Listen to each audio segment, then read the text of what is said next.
अस्सलाम वालेकुम guys, welcome to bike नबी के।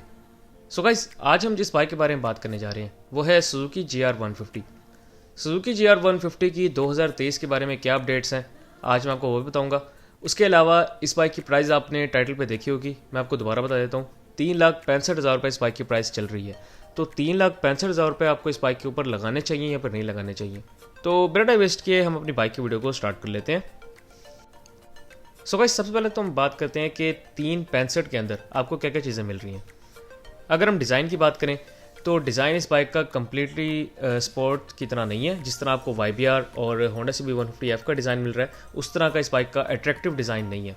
मगर इस बाइक का जो डिज़ाइन है वो as a family bike best है, क्योंकि जो फैमिली बाइक यूज़ करना चाहते हैं, जो फैमिली बाइक परचेज़ करना चाहते हैं, ये बाइक बेसिकली उनके लिए डिज़ाइन किया गया है ताकि अगर वो 2-3 बच्चे आगे बिठाना चाहें तो वो बिठा सकते हैं, कोई इशू नहीं होगा उनको। उसके अलावा बाइक के अंदर अगर हम फीचर्स को देख लें तो इस बाइक के अंदर आपको क्या क्या मिल रहा है। सबसे पहले तो मीटर आप देख लें इस बाइक का, तो इस बाइक के मीटर के अंदर आपको RPM भी मिल रहा है, स्पीडोमीटर भी मिल रहा है। उसके अलावा ईच एंड एवरीथिंग इस बाइक के मीटर के अंदर अवेलेबल है, जो कि एक बाइक के मीटर के अंदर होनी चाहिए। आपको तमाम चीज़ें इसके अंदर मिल रही हैं, मैं बार बार बताते रहता हूँ अपनी डिफरेंट वीडियोज़ के अंदर।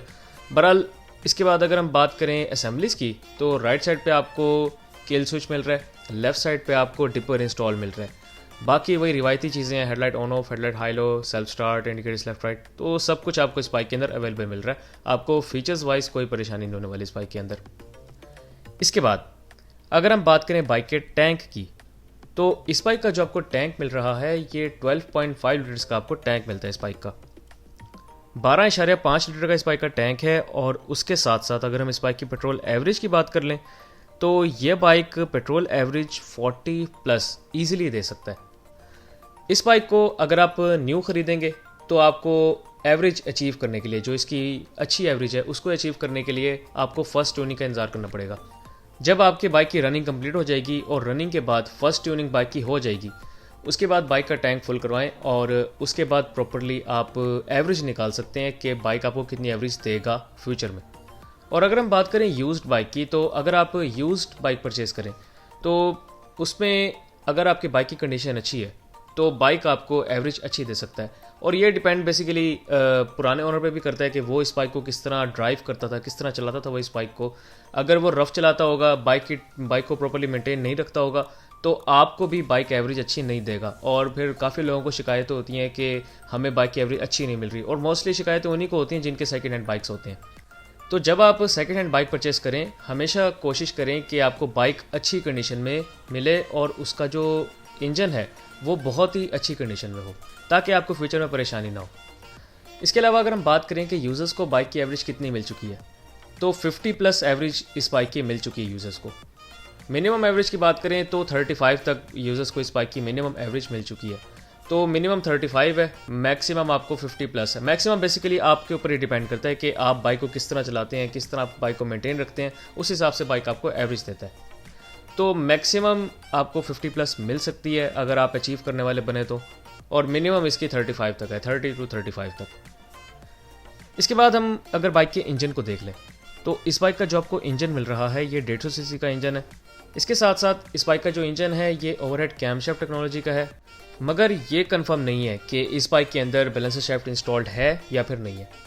अगर हम यूज़र्स की बात करें तो यूज़र्स जो ख़ास तौर पे GD110S इस बाइक के ऊपर आए हैं, क्योंकि GD110S के अंदर तो इंस्टॉल्ड है बैलेंसर शाफ्ट, तो वो यही कहते हैं कि हमें ऑलमोस्ट सेम ही कंफर्ट मिली है।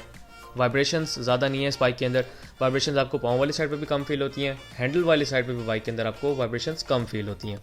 तो मैं फिर भी कंफर्म नहीं बताऊंगा, लेकिन बाइक जो है वो काफ़ी कंफर्टेबल है। मैं इसको अगर रैंक करूं तो मैं इसको 9 out of 10 रैंक करूंगा इसकी कंफर्ट को। इसके साथ साथ अगर हम इस बाइक की पावर की बात करें तो इसकी पावर अगर आप कंपेयर करते हैं GS150 के साथ तो आपको पावर थोड़ी सी कम फील होती है।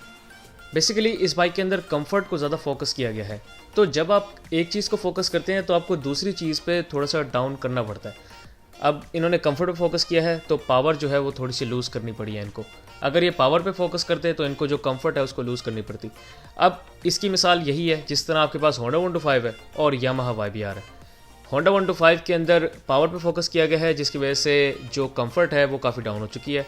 और अगर हम बात करें यामाहा YBR की तो यामाहा YBR के अंदर आपको कंफर्ट पे फोकस मिलता है, जिसकी वजह से जो पावर है वो थोड़ी सी डाउन है, बिल्कुल गिरी हुई पावर नहीं है, थोड़ी सी पावर डाउन है होंडा 125 से। तो ये डिफरेंस होता है बेसिकली।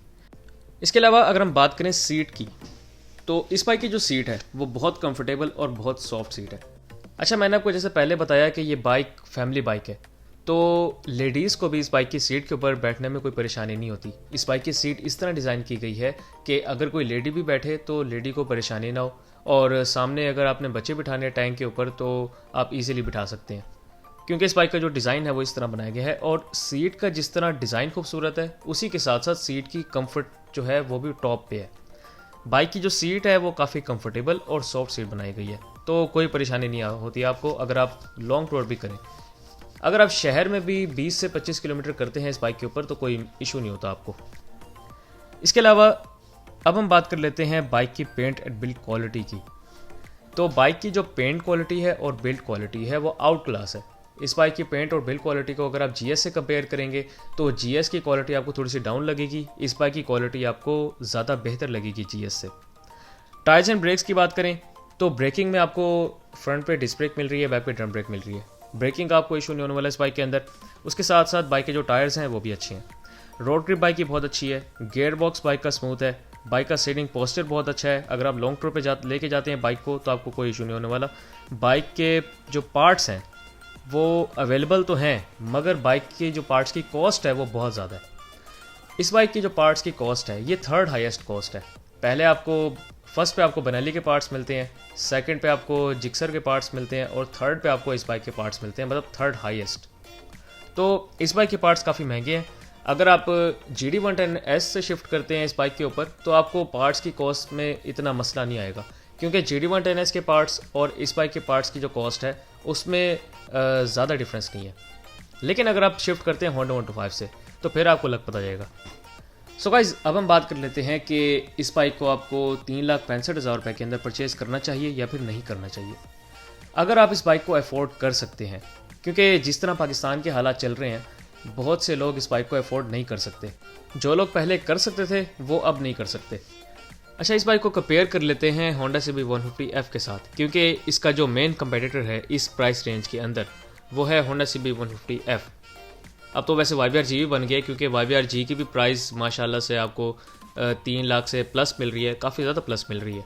लेकिन हम YBR G को साइड पे रख रहे हैं, सिर्फ हम कंपेयर कर रहे हैं GR150 और होंडा CB150 को।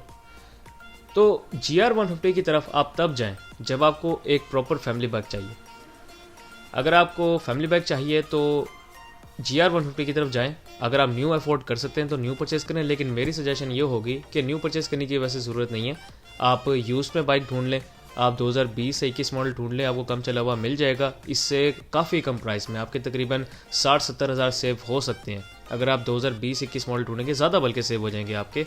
तो जितने सेव हो सकते हैं आप सेव करें। इस बाइक को आपको न्यू परचेज़ करने की ज़रूरत नहीं है, क्योंकि अगर आप न्यू परचेज़ करेंगे तो 3,65,000 रुपये वैसे तो आप भरेंगे, उसके साथ साथ रजिस्ट्रेशन फ़ीस और सारी बलाएँ मिलाकर इस बाइक की प्राइस जो है वो तकरीबन 380-390 तक पहुंच जाएगी। तो आप ये कह सकते हैं कि ऑलमोस्ट 4 लाख रुपए का आपको ये बाइक पड़ जाएगा। तो इसी वजह से मैं आपको कह रहा हूँ कि आप यूज़ में ज़्यादा से ज़्यादा 5 से 6 हज़ार चला हुआ आप ढूंढ लें, आपके जो कॉस्ट है वो काफ़ी सेव हो जाएगी इससे। तो अगर आपने फैमिली बाइक परचेज़ करना है तो फिर आप GR150 की तरफ जाएँ। अगर आपने अपने लिए बाइक परचेज़ करना है तो मैं आपको रिकमेंड करूँगा कि आप CB150F की तरफ जाएँ। वो भी आप अगर न्यू परचेज़ करना चाहते हैं तो वो आपकी अपनी मर्ज़ी है, लेकिन मेरी सजेशन होगी कि आप यूज़ में देख लें। वो बाइक आपको यूज़ काफ़ी अच्छी कंडीशन में वो आपके पैसे काफ़ी सेव कर देगा। सो गाइस, ये थी मेरी आज की वीडियो। उम्मीद आपको वीडियो अच्छी लगी होगी। अगर आपको वीडियो अच्छी लगी हो तो मेरे वीडियो को लाइक करें, इस वीडियो को शेयर करें और मेरे चैनल को बाइक मैने को लाजमी सब्सक्राइब करें। Thank you very much. अल्लाह हाफिज़।